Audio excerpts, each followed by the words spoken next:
এখন যে প্লাগইনসটি নিয়ে আমরা আলোচনা করব তার নাম হচ্ছে কফি কাপ ফায়ার স্টার্টার। তো এর মেইন ইন্টারফেসটি সম্পর্কে আপনাদের একটু পরিচয় করিয়ে দিই। আমরা এখানে দেখতে পাচ্ছি ডান দিকে অবজেক্ট প্রপার্টিস।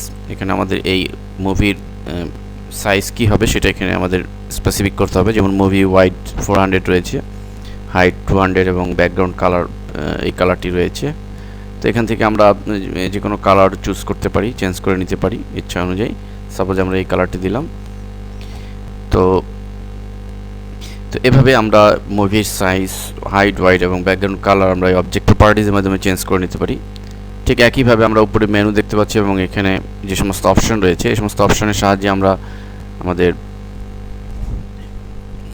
ইচ্ছে মতো অ্যানিমেশন করতে পারি। যেমন আমরা এখানে যদি নতুন কোনো মুভি ক্রিয়েট করতে চাই তাহলে এটির সাহায্যে আমরা করতে পারবো। ঠিক একইভাবে সেভ করার জন্য এটি, এবং কোনো লেখার জন্য আমরা এই টাইপ অ্যাড নিউ টেক্সট এটির সাহায্যে আমরা কোনো লেখা লিখতে পারি। একইভাবে নতুন কোনো ইমেজ আনতে হলে আমরা এটির মাধ্যমে করতে পারি। তো আমরা একটি প্র্যাকটিক্যালি একটি প্রজেক্টের মাধ্যমে কাজটি করি। তো এই অ্যাড নিউ ইমেজ বাটনে ক্লিক করলে পরে আমাদের ওপেন ইমেজ যে ডায়ালগ বক্স আসবে সেখান থেকে আমাদেরকে চুজ করতে হবে যে কী ধরনের ইমেজ আমি চাই। সাপোজ এখানে বেবি ইমেজটি রয়েছে, তো এই ইমেজটি আমরা এখান থেকে চুজ করতে পারি। অথবা যে কোনো ধরনের ইমেজ আপনার পছন্দনীয় বিএমপি টাইপের ইমেজ আমরা নির্বাচন করে ওপেন বাটনে ক্লিক করলাম। তো আমরা অলরেডি দেখতে পাচ্ছি যে ইমেজটি আমাদের স্টেজে চলে এসছে। ঠিক একইভাবে আমরা যদি কোনো কিছু লিখতে চাই সেক্ষেত্রে আমরা এই অ্যাড নিউ টেক্সট এটির মাধ্যমে আমরা লিখব এবং এই টেক্সট এটি সিলেক্ট থাকা অবস্থায় আমরা ডান পাশে যে প্রপার্টিজ দেখতে পাচ্ছি এখানে আমরা ইউর টেক্সট এটি মুছে দিয়ে আমাদের ইচ্ছে মতো আমরা আমাদের টাইপ লিখে দেবে। সাপোজ আমরা এখানে লিখলাম মাই বেবি।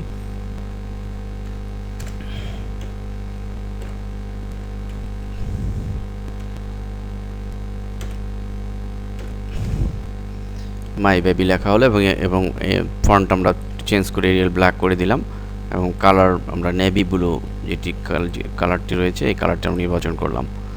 তো এবার আমরা এর মধ্যে অ্যানিমেশন দেওয়ার জন্য যে কাজটি করতে হবে, সাপোজ আমরা এটির মধ্যে যদি অ্যানিমেশন দিতে চাই তাহলে আমাদের এটিকে সিলেক্ট করতে হবে। প্রথম অবস্থায় সিলেক্ট করে আমরা এখানে অ্যাড ইফেক্ট যে বাটনটি রয়েছে অ্যাড ইফেক্ট বাটনে ক্লিক করতে হবে এবং মোশন ইফেক্ট বাটনে ক্লিক করতে হবে।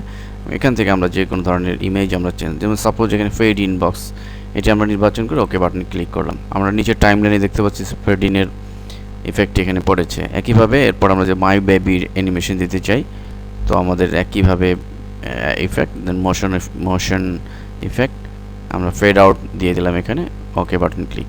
এবং আমরা যদি চাই যে এই বাচ্চার অ্যানিমেশনটি হওয়ার পরে লেখাটি আসবে তাহলে আমাদের ফেড আউটকে আমরা একটু টাইমলাইনে একটু বাড়িয়ে দিব, পরে দিয়ে দিব। এবার আমাদের টেস্ট করতে হবে, এই জন্য প্রথমে আমাদের এই টেস্ট ইউর ফ্ল্যাশ এই বাটনে ক্লিক করতে হবে। তাহলে আমাদের সেভ ডায়ালগ বক্স আসবে, এখানে আমাদেরকে সেভ করে ফেলতে হবে প্রথমেই। আমরা সাপোজ ডেস্কটপে সেভ করলাম, তো সেভ হয়ে গেল। তো সেভ করার পরই সফটওয়্যার আপনাকে প্রিভিউ দেখাবে। আমরা দেখতে পাচ্ছি যে Microsoft internet explorer dialog box এসছে এবং মূলত এটির প্রিভিউ ইন্টারনেট এক্সপ্লোরার মাধ্যমেই দেখিয়ে থাকে। আমরা এখানে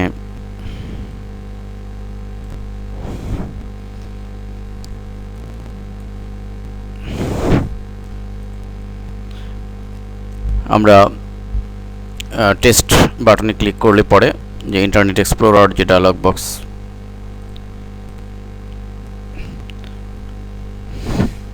এখানে আমরা দেখতে পাচ্ছি অ্যানিমেশনটি হচ্ছে প্রিভিউতে। প্রথমে বাচ্চার অ্যানিমেশনটি, এরপরে মাই বেবি যেটি রয়েছে সেই অ্যানিমেশনটি। আমরা প্রয়োজনে পুনরায় যেমন কফি কাপ যে ফাইলটি রয়েছে এটিতে যদি ডাবল ক্লিক করি সেক্ষেত্রে আমাদের ইন্টারনেট এক্সপ্লোরার মাধ্যমে আমরা SWF ফাইল একটি এখানে ক্রিয়েট করতে পারলাম। আমরা অটোমেটিক রেডিমেড একটা অ্যানিমেশন এখানে ক্রিয়েট হয়েছে আমরা যেটি দেখতে পাচ্ছি এবং আস্তে আস্তে মাই বেবি লেখাটি ফেড হয়ে যাচ্ছে।